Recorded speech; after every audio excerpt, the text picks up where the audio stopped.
The dreaded high ball. Don't you just hate them? Well, in this video, I'm going to show you not only how to handle them, but how to attack them and make your opponent think twice about giving them to you. Let's get started.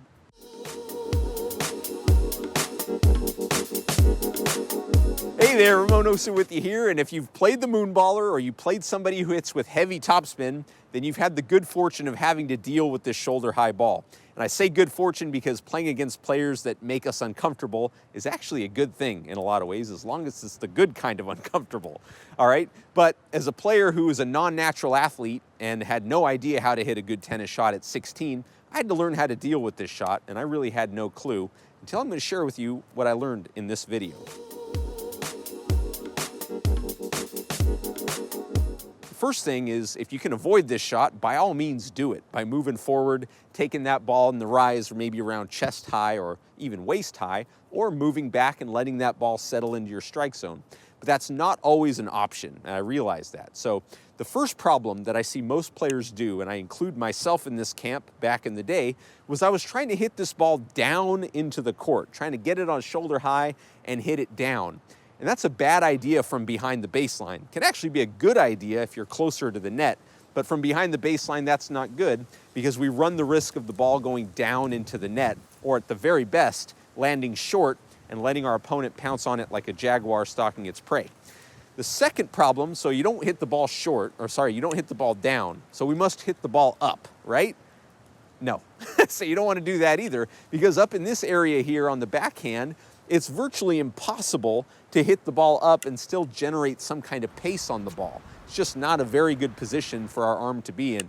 On the forehand, it's a little bit easier because we have a little more flexibility with our elbow and our forearm and our wrist, but it's still not the best way to go. So if we don't want to hit the ball down, we don't want to hit the ball up, what's left? Well, we want to hit the ball kind of horizontally. All right, we want to get that ball up around the shoulders and really swing a little more horizontally through the ball. So you say, okay, Ramon, got it. We got to be more horizontal. What does that mean? So we look at a waist-high ball for an example, okay? So as you can see, as I'm hitting on the eye coach here, that when my racket gets to the contact point, the racket head is horizontal, okay? The stick is almost parallel to the ground. And that's because we're going to approach it from below. We're going to come up and over the ball and hit it with some topspin. But we can't really do that on a shoulder high ball because we run out of real estate. We run out of room to accelerate past the ball in a biomechanically advantaged position. I just made that up. I hope that sounds good.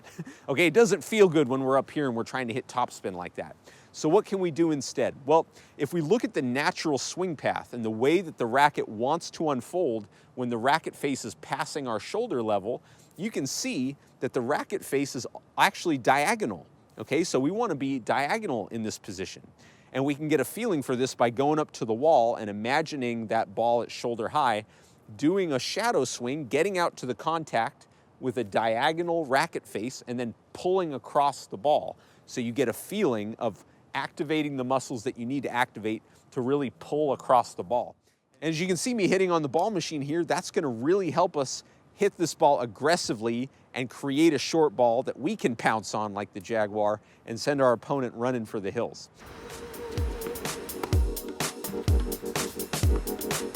All right, now there's one more thing you got to know before I turn you loose, and that is we got to make sure that the preparation, where your hands are being prepared, are nice and high.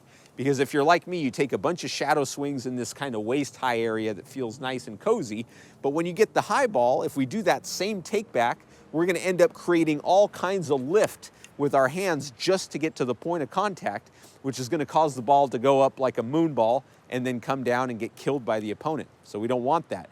We want the preparation nice and high, leave them there, and then go ahead and hit the ball and pull across, and you'll be a star by Tuesday.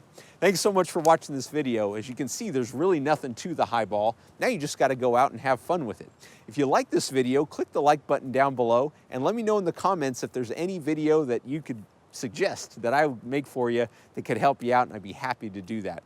Also, if you're looking for a way to develop your forehand, I've made a video that really models the best forehand of all time, and that's Roger Federer. And it's all of the foundational elements that make his forehand one of the deadliest weapons tennis has ever seen. And it's all stuff that we can copy. We don't have to be gazelles or, run a 40-yard dash in 3 seconds to get. You can have that for free just by clicking the link down below, heading over to my website and grabbing it. In the meantime, thanks again for watching this video, and I'll see you soon. Bye.